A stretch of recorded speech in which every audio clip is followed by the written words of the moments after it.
Could creativity be used on business? Is this an opportunity? Is this a threat? Because sometimes we think that creativity is just for artists, for musicians, or this could be also for businessmen and ladies. Well, we're going to talk about this with Chris Stone, so stay tuned because we'll be back in a moment.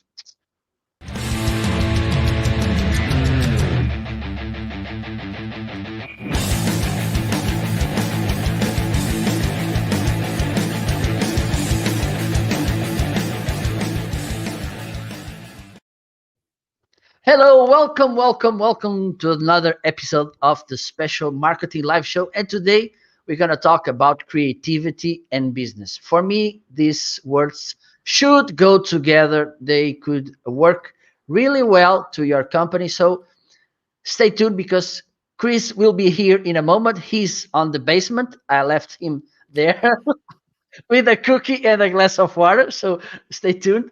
Just let me know if where are you located and which platform are you using to watch us.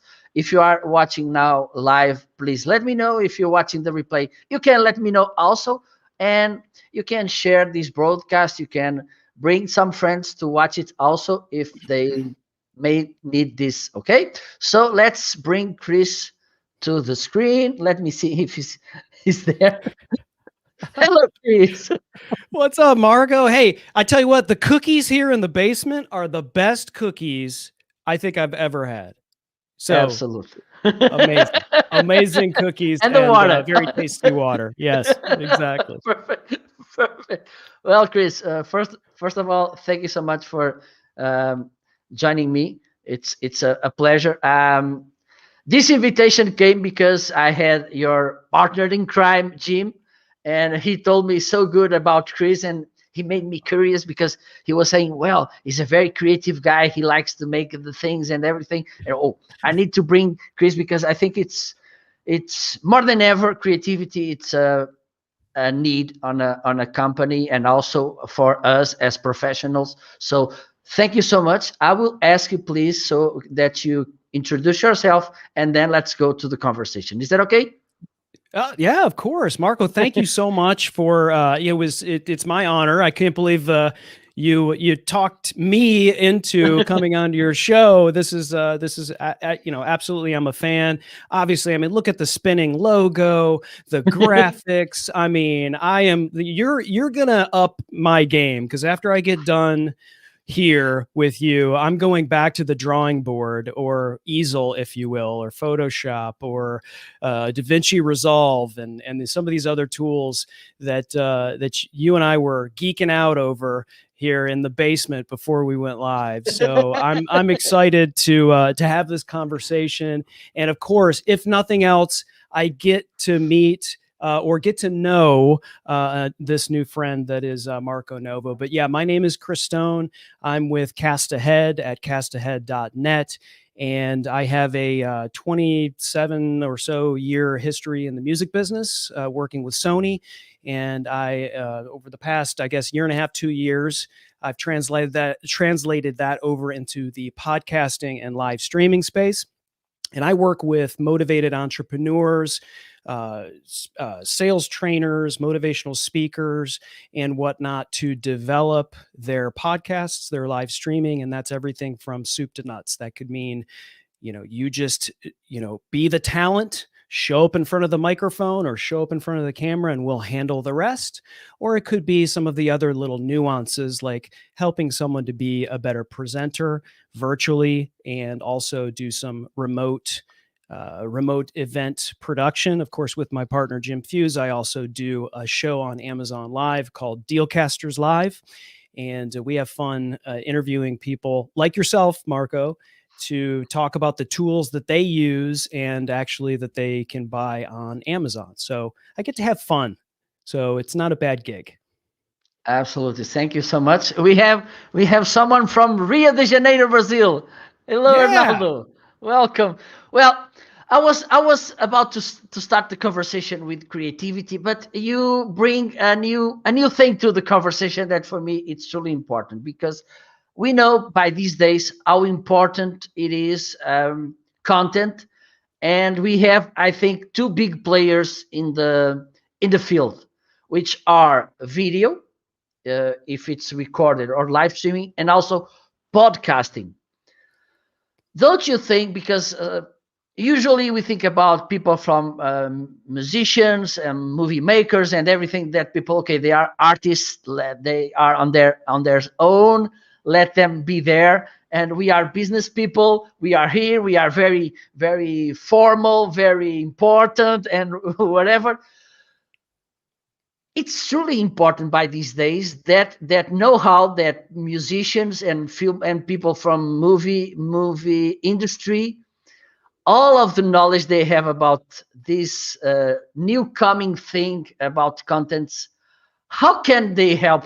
Which knowledge did you brought to business side, and how can they help us for making even better contents, to us, to help us also? I didn't start doing what I'm doing right now because I think once you realize you're not in control of really what you think you want to do, I think that's when things start to really open up. And so I started as a musician, and I had been in bands pretty much since I was 13 or 14 years old, playing primarily the bass guitar. But I know enough to be dangerous on a number of other instruments. But I had always been involved in the music making process, and so I understand from a creative standpoint what that takes. And a musician is really not that different than another creative who's developing content. And so what I had been doing as a musician is creating the music, but I started to realize that I was also doing all of the business as it related to every single band that I was in. And at times it would get frustrating because I was the only one doing it in some cases. But I really, really liked it. I really liked being, booking the gigs, printing up the flyers, going to college radio stations, setting up interviews, all of those things that now, record labels and artist managers and things like that, they're the ones that are doing it, while everyone else was more of the creative type, and they were the ones that were writing the songs that were developed. I was writing the songs too, but I was devoting more of my time and effort towards another passion, which was the business. So having that sensibility translated into, okay, now I've got to grow up, I've got to cut my hair, I have a family, I need to develop a business. And so that's when I started working for Sony Music, and moved to Atlanta, and eventually, kind of, worked my way up in that company. And so I always had that sense of working with creative people, working with creative artists, and understanding what they wanted to say, what they wanted to look like, what they wanted to, understanding what that vision is, and working to apply it in other areas that they could not. And so being able to do that and having that sort of sensibility allows me to work with other people where they can give me a pile of their content and say, I want a 5-minute video that tells this story. And then I could just take that and then work on it and then deliver that. And so that really is, it's really incumbent upon anyone who develops and creates something that they understand what that originator really wants to accomplish in that video, in that podcast, in that whatever you're doing. You want to make sure that you're a part of that vision. Really good, really good. Because I think it's very important to. I'm how can I say it? A melting guy, because Okay. I believe that things should be fluid, should be organic. I don't like that. Okay, you're in this department, you don't have to mess up with my department. Stay away. I think that these things should go together. And in your opinion, which can be the profit of a business by embracing creativity? Well, I think you're going to attract more clients. You're going to attract more customers if, you know, a lot of people can go to school for cinematography. A lot of people can go to school to learn how to edit and make audio sound good and be an audio engineer. And I certainly have the utmost respect. There are tons of people who have great abilities in terms of creating video, in terms of creating something that someone created from an audio perspective, either musically or via a podcast. You can do all those things and develop those skills. But there's just something about being able to work with a creative person where they know you get it. You understand what they're trying to do. And it doesn't matter if you're creating some amazing visual necessarily, as much as it is, this is exactly what I want, and this is what's going to get me more listeners, this is what's going to get me more viewers.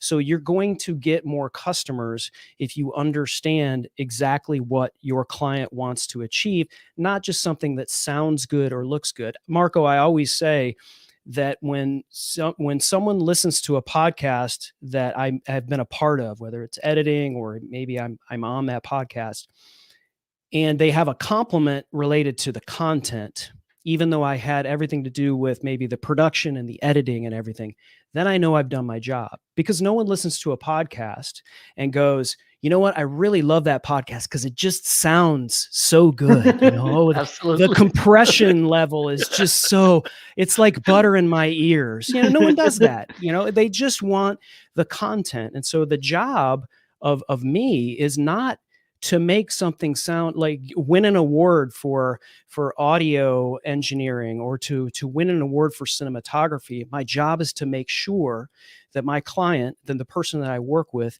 has achieved exactly what they want to achieve with that piece of content. Absolutely, because I think one of the myths, the misunderstandings about this is that it's not about the look, it's more about the feeling. It's more about creating identity, something which is uniform, which you're not using today yellow and then tomorrow you will be using pink. And also, for instance, in this audio, about audio, for instance, if there's too many whistles and bells and everything, people will get distracted, and it's not the point. I think this could be also important to, because I know sometimes people get too creative, if you know what I mean, and they want to have everything, like you're buying an ice cream, and the guy, which topping do you want? I want everything. That's true. And you can't taste the ice cream. It's like when you've ruined the experience. But yeah, you're right. I think a lot of people, they're spending too much time on all of the bells and whistles, all of the, oh, well, I can do this and I can pull in this and I can get this piece of equipment and I could do that. And everyone's forgetting about the content and that's the absolute most important thing. And if it's you or if it's me, and if it's our own content, we're mindful of that. We need to deliver a message. But when you're working with another client, like I also do, like I know you also do, you want to make sure you're not in the way.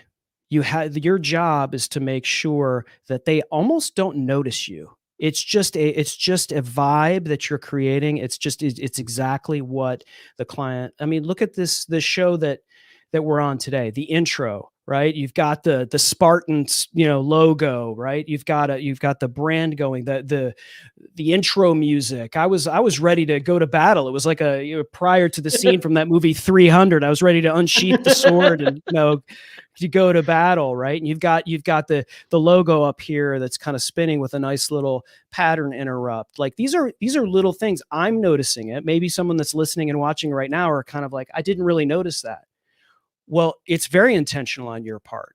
You could do a lot more. You could have all kinds of stuff going on right now, but that's not what you want. You want a good show. You want what you and I are talking about today to resonate with people. And so that's your mission. And so that's how I treat everything. That's how I treat everything. Everyone that I work with is, what is our intention? What are we doing with this? If this is an audio podcast, and someone's going to be listening to it, it's very different than if somebody's thumbing by it and watching it on Instagram, or if somebody is thumbing by it and watching it on YouTube. You have to be mindful of people's attention spans in those spaces. So when you're creating a podcast, you can't just have that podcast just be a YouTube video and that YouTube video be this. And, you spit out 48 different pieces of content that are the same thing. That's just not the vision. That can't, it won't work on everything. That's sort of scattershot. I'd rather be a sniper and say, this is what the show is. This works for this platform. Can we take this and repurpose it to other platforms? If we do, we need to cater to those platforms, or else we lose people. Absolutely, absolutely. That's something. Well, by the way, about my show, and I'm not ashamed to say this. When I started, it was 3 years ago. It made in 22nd of January. Wow. I didn't have a name to my show. I started without a name. I started without visuals. Awesome. They came after. Hey, that's awesome. I love that. You just hit the button. Absolutely, absolutely. And my first guest was from Mexico, so very far from here. And that's it. I think sometimes we get lost in this bells and whistles because we watch things and it was like that that fashion on the websites with the big banner sliding and everything, and it's just noise. And I think it's also important to reinforce that idea. A brand is not about too many things. It's about being consistent in what you're saying and what you're doing, and if you can have help from someone who, okay, maybe you should put more of this ingredient in your brand because you have it, not because you will go and buy it. You have it, and this could make a difference to you. I think it's also very important to bring identity through creativity. What do you think about it?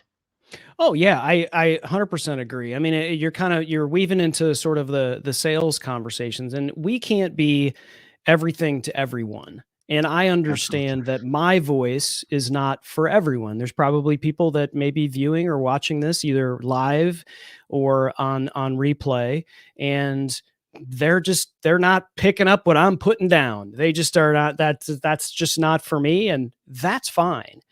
But that doesn't mean that I won't stop doing what I'm doing, because I have confidence in what I'm doing. And to your point, the difference between what I'm doing and what, loads and loads of other people that are doing what I do as well, the difference between that and them is me. And so what I can do is different than someone else. I'm not that person, and I won't compare myself to other people. I only am what I am and what I can do and what I can bring. And that may not be for everyone, but I know it is for some people, and I enjoy doing it. And that's really for me, when I transitioned out of the music industry and into what this is, which generally is entrepreneur based, and that is, I get to choose the work that I get to work. When you work and you have a job and you work for a company, you don't necessarily get to choose the work that you're given. And so for many years, I worked music that personally I didn't have a passion for. That didn't mean I worked less.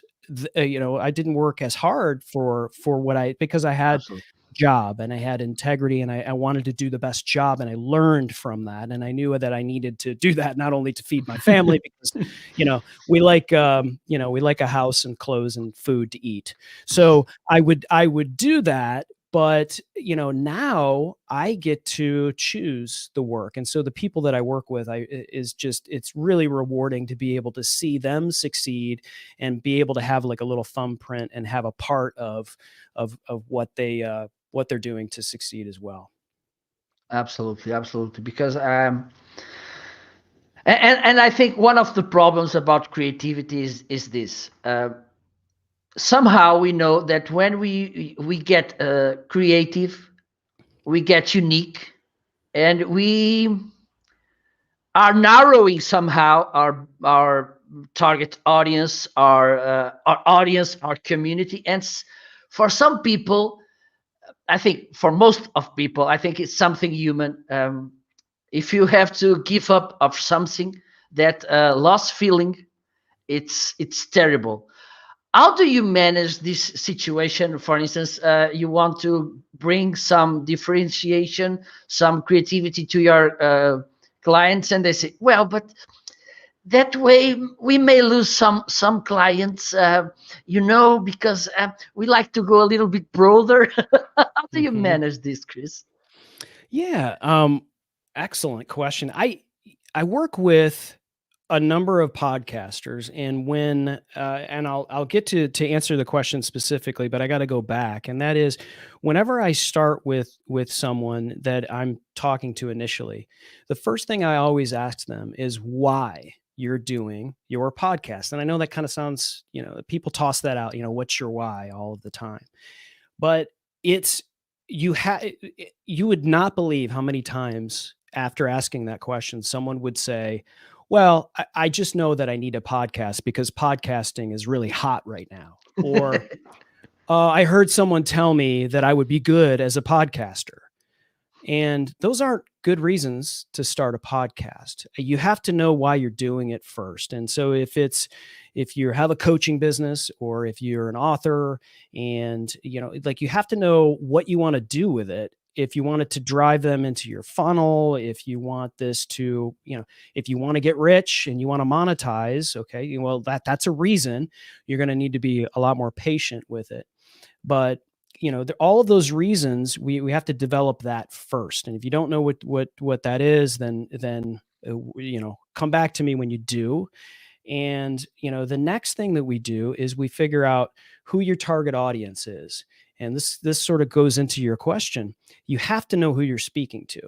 Right now, Marco, you have in your mind the people that are listening and viewing your show. You know exactly who you're talking to right now. Your questions are catered toward, and I hope I'm answering the questions that are Absolutely. to your audience as well. Maybe, that's the reason why you had me on the show. But the intention of you know, my content, I'm speaking to that person, and I want to know what their problems are. I want to know what they deal with on a day-to-day basis, and then I want to solve their problems. And then when you figure out how to solve their problems, that turns into your content. That's if the person I'm talking to has issues with this, and this, I'm going to do shows to tell them how to solve that issue, this issue, and this issue. It sounds really simple, but so many people get it wrong. They just start and listen, I love the fact that you started your show and you just go, I'm going to go and I'm going to hit my button, and starting ugly is I'm always a big, fan of that. That's the book I've got behind me from Chris Krimitsos. I love the fact that you start because your second show will be better than your third show, will be better than your fourth show. And once you start putting in those reps, all of a sudden you're rocking and you're rolling. And that's important to be able to know and to niche. Many people are afraid to be all things to everyone, back to your question. And if you're too broad and you try to please too many people, you'll end up pleasing no one. You have to really narrow it down to something. And it feels like you're making your business smaller. It feels like, but it's not. You're actually getting better at that, and you'll be able to expand it. And so that's really what I work on with a lot of people. Absolutely. Well, someone has to leave. Oh, Thank you so sorry, much. Facebook user. Well, okay, thank you. Well, you can come back later and watch the whole show. Uh, there's this thing that people usually, and I came up with this idea. There are two clients that your business will never have, which are everybody and nobody, because usually there's this thing. Okay, well, nobody watch a long video. nobody or everybody wants this, and this. And it's not true, because there's nobody and there's no everybody.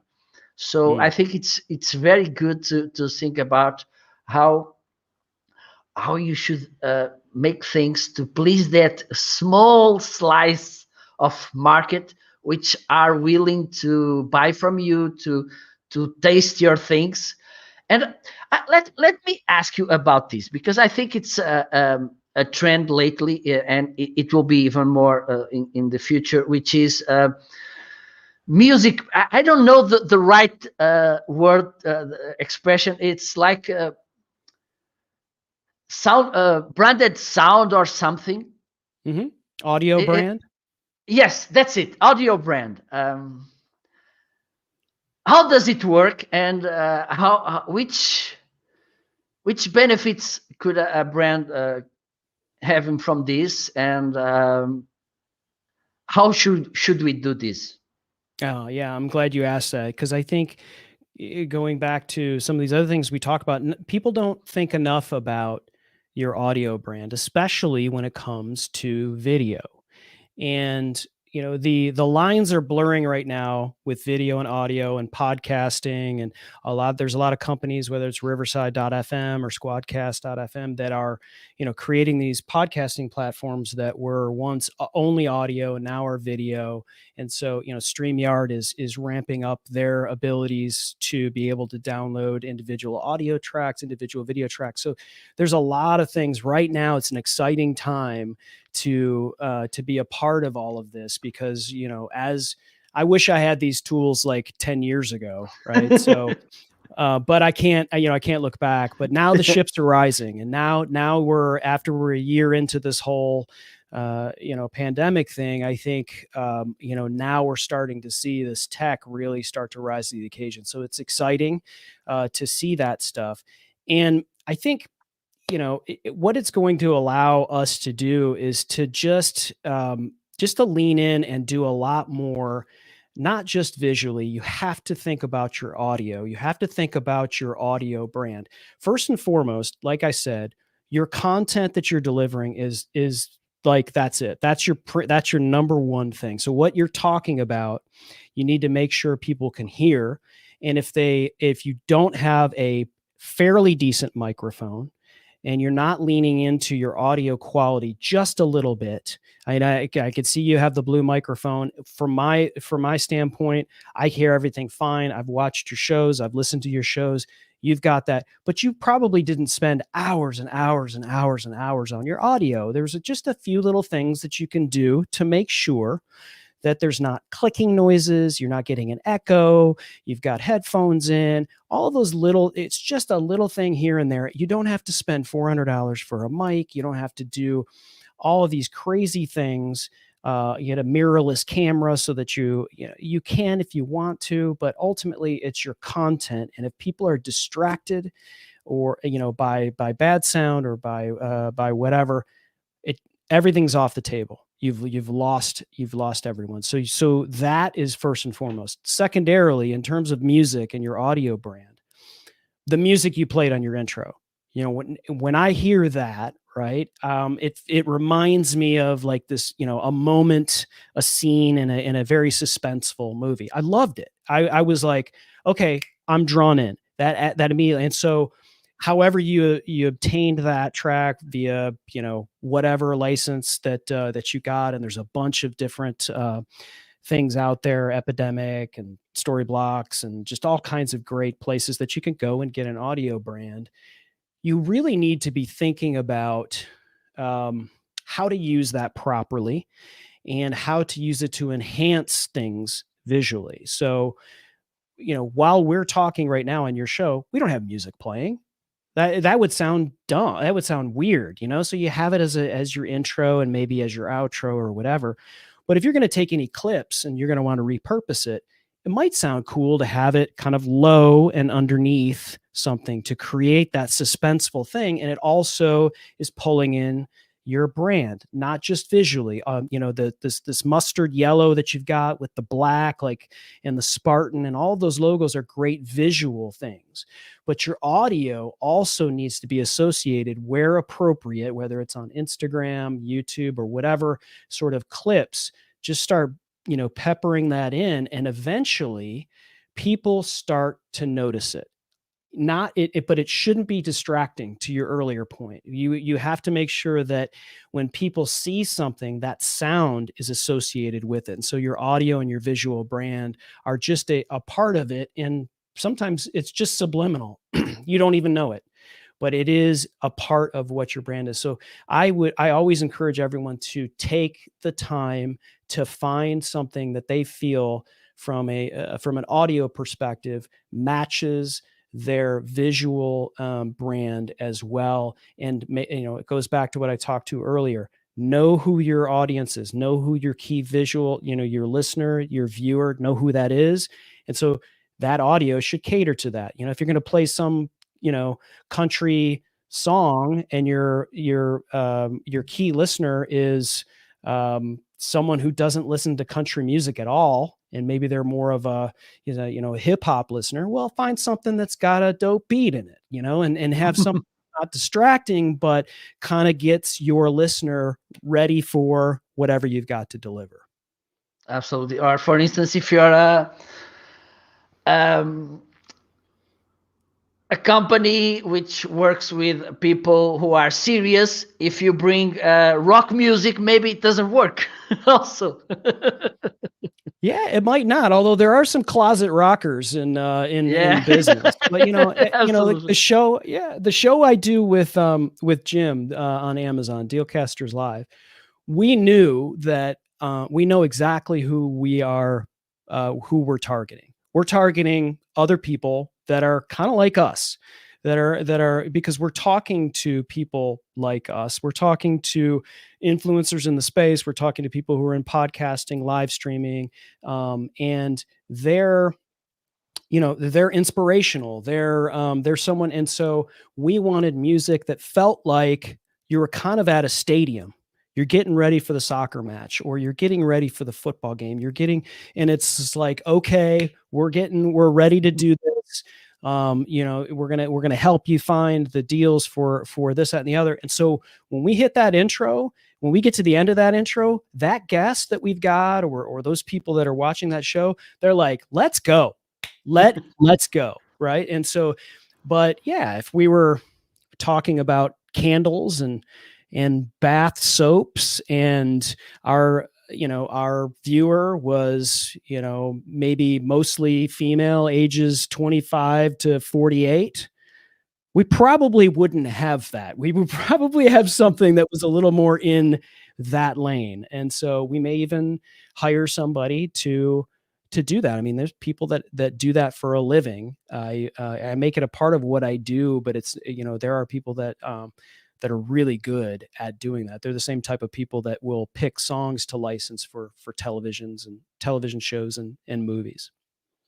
Absolutely. And you mentioned something that it's very important. I was talking with someone a couple of days ago, and we were talking about microphones, and I said, even though it's a video or a podcast, whatever, the sound is the most important thing, because people may watch the video if the image is not that good, but they don't watch because also sometimes people just listen a video like a podcast mode. If the sound is not good, they won't watch the video. Yeah, it's true. It's the most important thing. I tell everybody on video, the most important thing is your audio. I completely agree. Like, it doesn't matter how beautiful you are, Marco. If your microphone is cutting out, people are going to be like, "Who is this guy? I can't listen to this. I can't watch it. It's just not for me." They'll put up with bad video, but won't put up with bad audio. If I went grainy right now, but you could still hear what I'm saying, I think people would be Absolutely. a lot more forgiving. And that kind of plays into the live thing as well. So you've been doing this live, and I'm sure you've also done things maybe for your YouTube channel or for other things where you've recorded it and then you would go back into DaVinci Resolve or something like that and you would edit it, right? And so you can go back and you could do that on podcasts and edit out your ums and your ahs and Mhm. all those disfluencies that you would have as your word. I think when it comes to live video, and I tell this to people all the time, especially those, and I know you work with a lot of people that may be initially scared to turn on the camera. I think in live video, people are a lot more forgiving. And Absolutely. if I've said and during this, I know I have. Those are my crutch words. And Jim Fuse always gets on my case because I say whatnot a lot, which is fine. I need to hear that. I want to get better at what I'm doing and not say things like whatnot. But I think people are a lot more forgiving. And if you're in a business and you're someone that's also an entrepreneur like I am, and you want to get more people in live video, people can identify with you a little bit more. You don't feel like you're Absolutely. this whatever because you've edited this glorious looking video with all this great cinematography and whatnot. It's like, this is what you get. This is exactly, you're not editing. This is live and it's going to live forever. And so Absolutely. it's a little nervous when you get a little nervous when you think about it like that. But if I'm confident in doing that on a live camera, and I'm okay with making mistakes. Everybody's going to make mistakes. For live video, I think a lot of people don't realize if you can get past that fear and you can work through that fear and be okay with what you do, then I think you're more people, you'll be leading more people up a hill eventually. People will go, you know what? That's the same guy I saw in the video. That's the same person that I met. That's the very same person that was real about what they said. And you're going to eventually garner more clients, probably get more friends, which isn't a bad thing. Absolutely. Absolutely. Absolutely. Yeah, because one day I was having this. It was offline. It was not during a video. They said to me, "Well, one of the things I think about live video is yes, people will forgive you if some mistakes and everything." And I say yes, but first person which should be understanding this, it's you, because that's Hmm. it. If you don't allow yourself to make mistakes, if you don't allow yourself to be imperfect, it's a problem, because if you depend in others opinion, this may not go well. Because Yeah.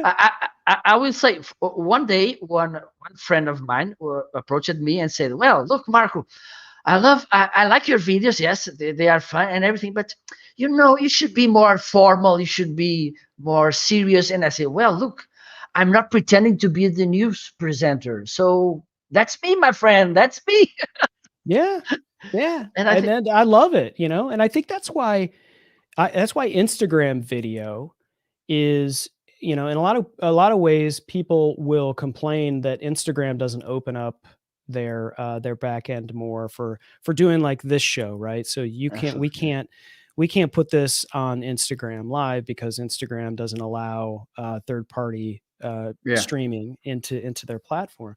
But in a way, I think it's actually okay. It's its own lane. It's its own type of video. People will pop on Instagram, and it has to be on your phone, and you have to, and so it is raw. I mean, you can't do really anything. So if you're able to do Instagram video really well and be okay, like you said, with the blemishes, be okay with the ums and the ahs and things like that, then I think that works for you. But there's really, and this, Marco, there's really no way to get better at this without two things. One is confidence in your content. If what you're talking about you're not confident in, don't go live. Like, don't, absolutely, work on your content. absolutely. What is your mission? Who are you talking to? What do you want to do? Are you trying to help someone? Be confident in that content. And the second thing is you need to build up those reps. you have to do it. You have to, you went live, you didn't have a name for your show. You didn't have, and Visuals, so nothing. do you ever go back to your first show and watch it? Absolutely, Awesome. absolutely. And for instance, the first video, because the first lives I made were not on my channel. Well, I have the first some I made on Blab. It was the first place where I went live, and I have them. They're on my YouTube. But one thing I like to do is my first recorded videos. I made it on my cell phone. Awful, awful. Yeah, of course they were. Because the phone was below me. I'm here, and there's a light on my head. I look like a saint or something, some divinity or something, and I show it mostly on my trainings. Look, this was the first video recorded I uploaded to Facebook. At the end of this class, I will be very frustrated if you record a video and it has the same quality than this one. One thing, the content, the message I'm sharing, it's, in my opinion, good. And even today, it's valuable. And that's the only thing that for me, it's very, very, very important. Everything else you can improve, you can bring to the show, you can work on it. 100%. Yeah, that's exactly what we're saying is I love that you go back to your old show, because I think it's important to know how far you've come. And I think and it also shows you've got it up for everyone else to watch it as well if they want to go and watch it. And that shows vulnerability. There's too many people that are maybe afraid to be transparent, and they see, someone's beautiful video on Instagram, and they see all this wonderful these wonderful lives from other people, and then they compare themselves to that person. And that's a boy, that'll spin you right down into a hole if you compare yourself too much to other people. Instead, work on yourself, and don't try to be someone else, because that's already taken.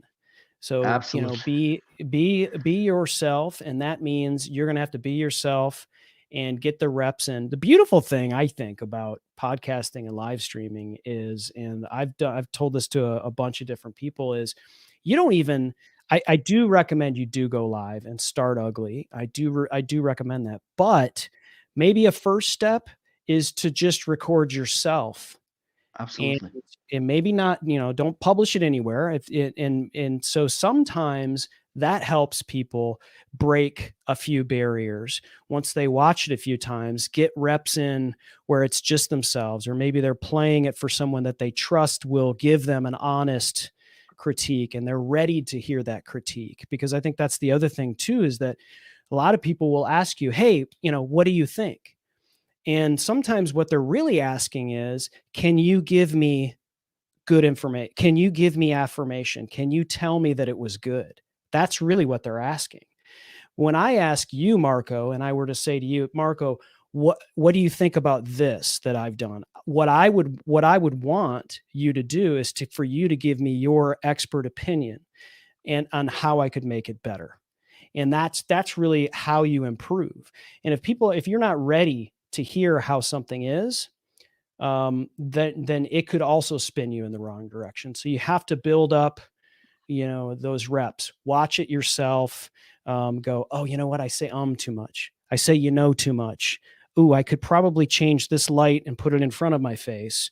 I can do this. Okay, now let me try it again. And I'll do the same content and just rehearse it and rehearse it and rehearse it. Eventually you get comfortable. And then Absolutely. at some point you got to go live. Absolutely. And the thing is, well, you came with so many things, and I'm not the interviewee, so I'm gonna hit the brake pedal. But the thing is, and I think this, based on the topic of our talk, I think this is very important, which is, when you start doing things and you get that feedback at the end, okay, let me look at how I made it. Let me listen to what people are saying about my content. It's when you start to making the creative thing, because okay, look, I made this way, but maybe let me try this one. And I think it's because what you said about recording is something that I say all the time. Don't just go live. Start with something more comfortable, more safe for you. Right. Go to those crazy filters on Instagram or TikTok, whatever. Record yourself and with making silly things, because it's easier for you to come from a silly level to a normal level than the opposite. Yeah, if that's yourself, if you're a silly person and you have fun creating silly content, go for it. Yeah, I think you could run the risk of it not working out if you were not a silly person and you tried to create content that was silly. That could go the wrong way. But yeah, I mean, what you're comfortable with, because ultimately, and it kind of goes back to what I said earlier, is like, have some fun. If this what we're doing needs to, and what anyone's doing, it has to have an element of fun. And if you're not having fun doing it, and it isn't something you enjoy doing, you don't have to have fun. I mean, I don't have fun 100% of the day, but Absolutely. I actually enjoy doing it. And so that's really what it's about. Don't just create content because you should create content. Make sure you're doing something that you enjoy, and that may be TikTok, like you said. That may be silly videos on Instagram. Who knows? Yeah, absolutely. And there's when you start knowing yourself, knowing your boundaries, and okay, I can go till there. Because that's it. That's it. Sometimes, for instance, some people say, "Oh, why do you laugh so loud and so often?" Because that's me. You don't like it? It's your problem, not mine. That's it. I love it. I love it. Yeah, because you want to be the same person. If someone were to meet you face to face at Absolutely. anywhere, then the same person that they saw on the Marketing Live show. Absolutely, absolutely. There's some people ask, "Oh, how do you define authenticity?" And I came with this idea. If someone who knows me for 30 years, 40 years, which, oh my God, it could happen, they see me on the screen and they say, it's the same person. It's just that. I think that's the best compliment you could have, in my Absolutely. opinion, is that Absolutely. you are that same person. I truly believe that. That is, and so if you are, if you strive to be a good person, you strive to be the best person that you could possibly be, and you do that, you don't put on some persona. There's going to be people that aren't going to be into it. They're not our voice is not for everyone, and that's okay. But Absolutely. I'll never be ashamed of not of being the best Chris Stone I could be. And so that's really the goal, not just in the business that I'm doing, but in life in general. I want to make sure that's what you see is definitely what you get, and that I work really hard, but I also have fun really hard too, and I hope Absolutely. that comes through for sure. I think it's a need when you're mostly when you're making something which needs creativity, which needs some craziness. You should have fun doing this, Yeah. because I have this saying, which is, if it's not hurting you, you're not having fun. Okay. Okay, that's a Marcoism. I'm gonna have to write that. If you're not okay, if it's not hurting you, you're not having fun. I like that. Yeah, yeah. Because for instance, if you don't like what you're doing, you will not run that extra mile that you need to do to run to get ahead. Mm, yeah, that's good stuff, man. Love it. But well, today it's about you, not about me. That's about us. um, Like I said, this was, if nothing else, it gave me a chance to get to know you better, Marco. And again, I mean, you having me on the show was absolutely my honor. And I love the fact that you and I can. There's a proverb about iron sharpening iron, and I think that really is what it's about for me. I like to surround myself with people like yourself and like others that will help. We help make each other better at what we do, not Absolutely. just from a business perspective, but as people. And when you do that, and you find yourself a community of people like-minded that want to be better people, you could do that on video. I mean, look, we're from Atlanta, Georgia to Portugal. We're here, and we're able to do that for 50 minutes on a live show. And if that doesn't inspire you to start your live show, I can't help you. Absolutely, absolutely, absolutely. It's the best way to travel these days. Oh, yeah, it's completely safe. How about that? Yeah. It is. Absolutely. Well, I need to ask this because this came to my mind.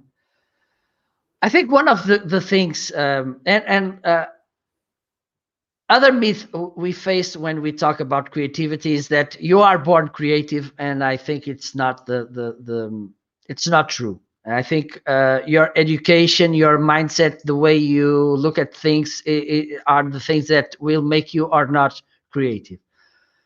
But usually, do you like to, how do I say it, to, even though you're walking on the street, are you always with the antennas on, watching to see, because there's something that I usually I do, to see how you can bring new concepts or different concepts, make them together and make an insight for you.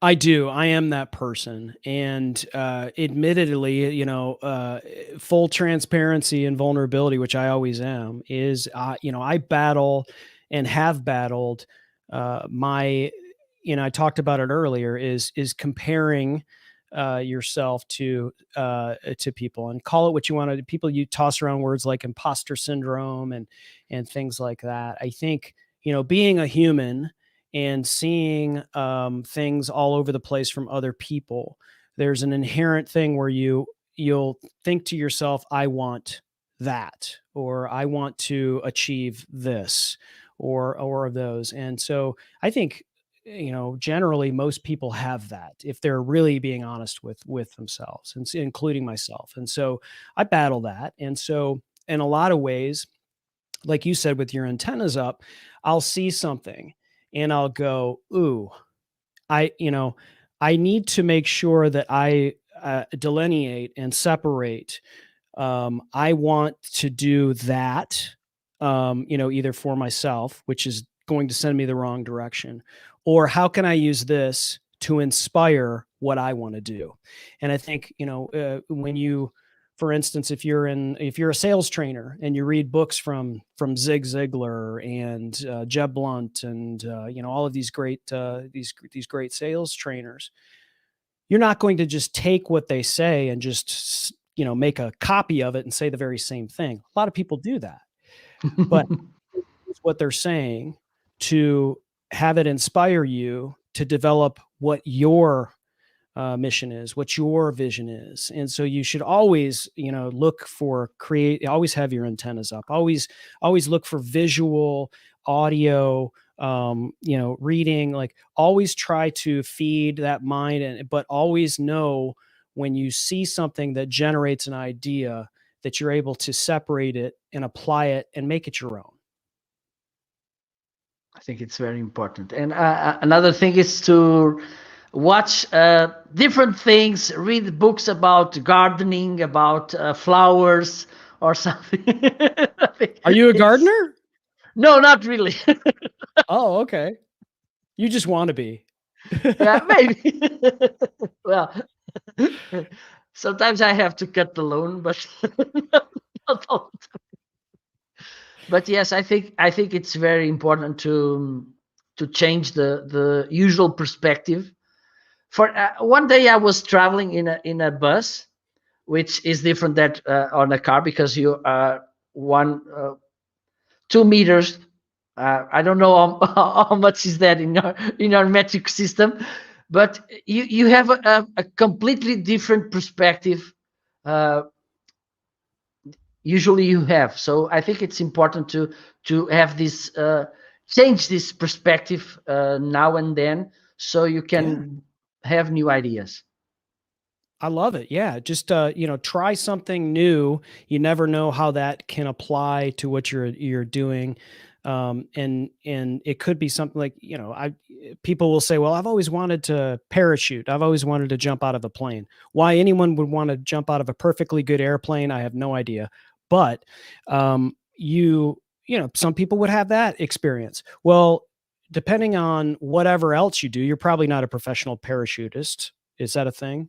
Anyway, so you're Maybe. probably not that person, but when you get done with it, you've gone through that experience and somehow you're made a better, hopefully a different person, and how you could apply that to what you do. I love that idea. Books about gardening, you would never think about that, but if you read a book on gardening, that maybe that can somehow apply to what you're doing, Absolutely. as opposed to just reading about someone else's opinion on what you're already doing, right? How can you use what someone else is doing and apply it? I love that perspective. No, I think it's very useful. Well, Yeah. Chris, we are almost in the end. I will just ask you to give through 2 3 ideas about how we can use creativity in businesses, and then we go to the guest suggestions. But first, some ideas so people can be creative and adapt creativity to their businesses. Yeah, I think you said it earlier that not people think like you're not born a creative person, and I don't believe that. I believe that you may be creative, just a different type of creative person. Someone will see things flying around and see branding and seeing all those things and go, "Oh, well, Marco Novo is a very creative person."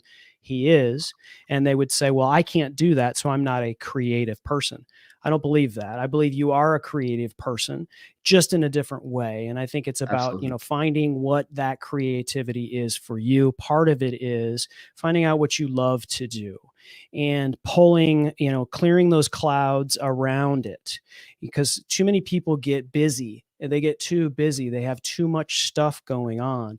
And a lot of people, when they get to the top of the year, and this year, when I got to the top of the year, everybody's making New Year's resolutions. What I decided I was going to do at the top of the year was to pull things away. That was it. I wasn't going to put things on top of the pile. I was pulling things out of the pile.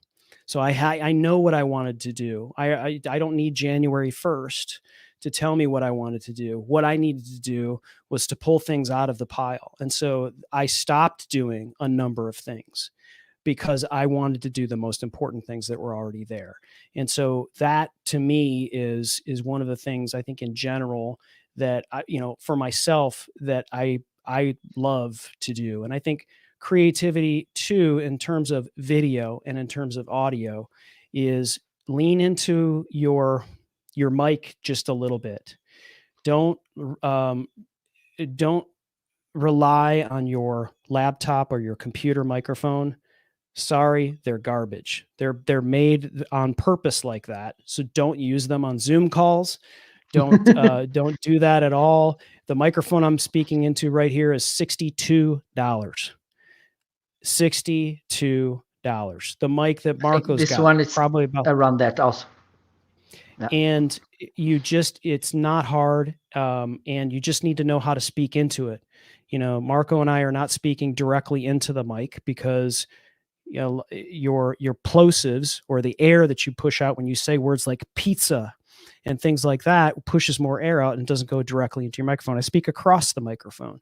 Mic technique is a huge deal when you're presenting yourself and you're doing a podcast. So those are two like little things that you can do that will elevate what you need to do on video. Get a webcam. Don't use what you've got on your laptop. Make sure it's eye level.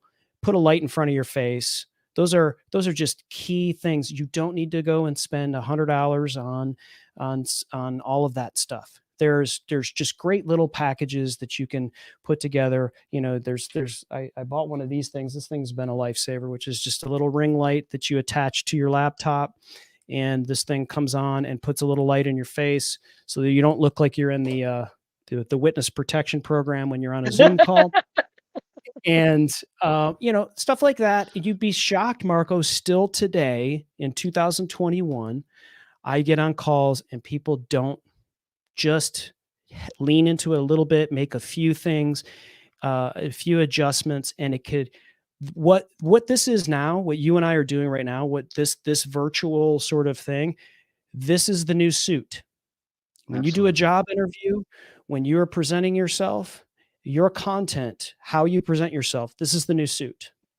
And so your brand, everything about you has to do with this. So if you're going to spend $500 on a new suit or a new dress or whatever, if you were going to go for a job interview because you really wanted that job, you could spend a lot less than that and you're interviewing for a lot more jobs. So I think that's the other thing I would say in terms of, hopefully that helps someone. Absolutely. But what I'm talking to a lot of people about lately. Absolutely. This is very important. It's not about amount of money. It's about being focused and knowing that spending the minimum, getting the best results from that. I think it's very important, really, because Absolutely. For instance, this microphone was not expensive, and I bought it 6 or 7 years ago, and still works. Yeah. Enough. I mean, that's and you don't have to worry about it. You can be confident in your content, and that's what it's about. I don't need a $400 microphone in front of my face to know that this is going to work for whatever I've got to do. And so I got, it doesn't mean I can't afford it, or it doesn't mean it's just like, this is going to work. I don't need anything else. I can still be confident in my content. Boom. That's it. You don't, absolutely. Yeah, absolutely. Absolutely. Well, let's go to the guest suggestions, Chris. Let's go. Hey.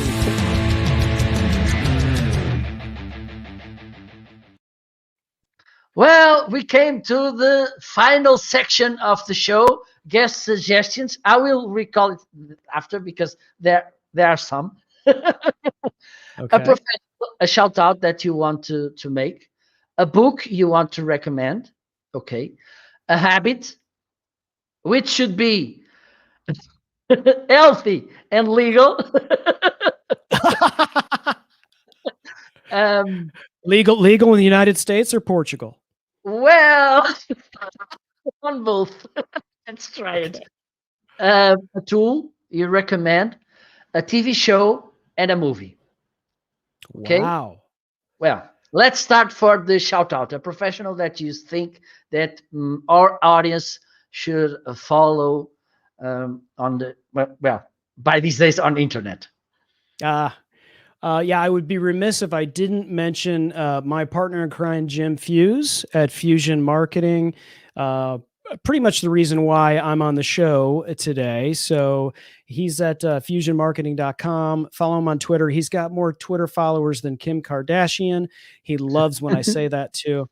And he's at Fusion Marketing. He and I we partner together on a number of virtual events, utilizing StreamYard and Hopin and other platforms. And he's just a great guy, and he does business marketing the Marine Corps way. So he's a good dude too, and Absolutely. a great friend. So I'll give a shout out to Jim Fuse. Absolutely. And a book. A book. Oh, okay. So let's see. How about The Big Podcast from David Hooper? Now, how about that? You know, it's Right. thick, Marco, but the words are big. And so that's a bonus for me. So this is a fantastic book for someone that, you know, I've spoken to Mark Deal, who runs Podcast Atlanta. He also does the Podcast Guest Academy. He has read this book now 3 times. Woo. And has the audio book, because there's a lot of stuff that applies to podcasting that is evergreen. Because I think a lot of people think in the technology world, when there's a book that's written about something, that well, you know, that technology changes every couple of weeks, right? So, well, the news may change, but the concepts of what you need to make money from your podcast or do whatever, those things don't change. And sort of Absolutely. you know, the core principles of what you want to do in a podcast. And I think to your earlier point, it's not just about an audio podcast. I think if anybody that has a live stream show or produces content for a YouTube channel, there's a lot of theories that apply in what David's got. So that's the book that I would recommend. Absolutely. Thank you. And now the habit. So this is so I'm supposed to come up with my habit. That's Yeah, one habit that you have and that you want to share with us. Okay. A habit that I have. Well, I don't smoke. Well, that's good. I have occasionally been known to have an adult beverage or two. So I don't know if that's necessarily a habit. I would say if I'm gonna be vulnerable, I would say I probably spend too much time going down rabbit holes trying to figure out things, especially as it relates to audio and video, and trying to fix something. And so I don't really have a great eject button to where I can go, all right, I've spent 3 hours on this. What is my return on doing that? And so I need I would say that I probably need a better system for myself to be able to say, I'm going to devote this amount of time to it because that's what it deserves. And if I can't get that thing fixed by such and such a time, then either I need to outsource it or you know, kick the can down the road or drop back and so I guess that's Okay. a really bad habit that I've got. Perfect. And now a tool. You know, I think not a lot of people know. It's starting to get more popular here, but you know, a lot of people when they use graphic programs and you know, I have Photoshop and just and I've done graphics for artists and whatnot for years. But you know, so I know my way around Photoshop. I'm not an expert, but I found that Easel, which is available and free, but I do subscribe to it because I felt like it was something that was really good. I use Easel a lot. Especially their templates are really great. I will say that personally, when it comes to designing, I'm not a start from scratch. I'm not good at starting from scratch. So like, you know, the artwork that you have here, I wouldn't be able to go, okay, I have a vision for how I want it to look. And so I'll just start, you know, drawing it or illustrating it or whatever. I'm better working with something that exists and kind of maneuvering it and manipulating it and making it my own or my clients or something like that. And Easel has great templates, and you know it's really good not only just for your live streaming show for lower thirds and whatnot, but I've used it for social media, for Instagram, for LinkedIn, for a lot of different things. So Easel's a great piece of software. Absolutely. One of the things I like about these kind of tools is that you can create a template like this one I have to my shows. I made it with Crello, which is a competitor of Easel. And then one show after another, I go there. I just change the title, the date, and the photo. And that's it. Yeah. And a lot of people Yeah. love Canva too. And I Yes, have, yes, you know, yes. I also have Canva, and I just use, I would say that, for me, I like to use a lot of different things to come up with what I eventually end up with. I think if you're only in Photoshop, or if you're only in Canva, or if you're only in Easel or Corella or whatever, I think, you're limiting yourself. So I use the best of, in my opinion, the elements of all of those things to cobble together what I eventually come up with.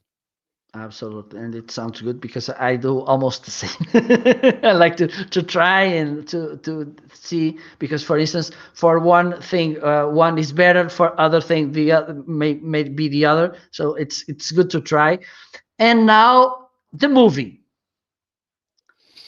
This is my favorite movie, Yeah. or just a movie I would recommend. You know, the other day I was on a live stream, with some other Amazon Live influencers, and this came up, because we were talking about memes, and we were talking about, but there's a movie called Office Space, which is a classic movie, which has an amazing soundtrack. I mean, you know, I think, NWA, Ice Cube, UGK's in it, but it's based in the 80s around this office thing, and basically they have this scheme to where they're going to shave off fractions of a penny after, of each transaction. And over the course of, they didn't think it was that big of a deal, because over the course of time they would just get paid a little bit into this bank account. And of course they, woke up one morning and checked the bank account, and it was huge. And so there was a problem, and they got caught. I mean, I won't ruin the movie, but it's fantastic. And it created so many memes. And so that's a movie that, I've watched recently. It's a classic for me. Perfect, perfect. And now the TV show.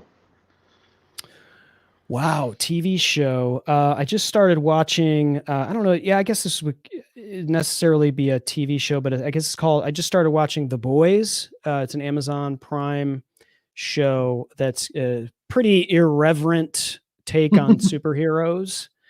I just started. I think I'm on, maybe episode 3, but that one's pretty intense and funny. So The Boys Perfect. on Amazon. Yep. Perfect, perfect. Thank you so much, Chris. Now, to end, where people can find you. Yeah, you can go to, castahead.net, and all of my stuff is up there. I'm in the process of, revamping the website. So, that website was a start ugly moment for me. I knew I needed a website up, and so my card table on the internet is up there, and, is under construction. But, that's probably the best way for someone there. So you can, whatever, go to LinkedIn, or, uh, if you want to follow me on Twitter, or all of that stuff, all of the links are up there. I usually just say go to my website at castahead.net, and then we can connect, from there. And, yeah, I'd love to hear your stories. Perfect. Well, Chris, thank you so much. Thank It you, was Marco. This has been it fun. Yeah. was it was a pleasure. It was a very entertaining and insightful conversation. Hope those who are watching now or later the replay will like this conversation as much as I did. And thank you so much. And thank you to all of you who are watching the live, or which are will watch the replay. Thank you so much. Hope you like. Drop on comment something if you want to ask something to Chris. Drop on comments and tag him so he can get the notification and answer you faster. Okay. Well, we are about to reach the weekend, so I will wish you a great weekend. Because I'm 5 or 6 hours ahead from you, so I'm closer to the Oh, weekend. oh, I love that. I love that, man. Now I'm jealous. Now I'm jealous. You get to enjoy the weekend before I do. Awesome, man. This has been great. Thank you so much, but but Marco. but it ends first. That's true. The Monday comes first, so I think. Thank you so much, Chris. Thank you All right. so much for you who are watching the show. If you know someone who may likes this, please share so he can or she can watch this. Okay. So, and also if you have any suggestion or any recommendation, please let me know so I can fulfill your desires. Okay. Bye bye. See you later. Bye bye.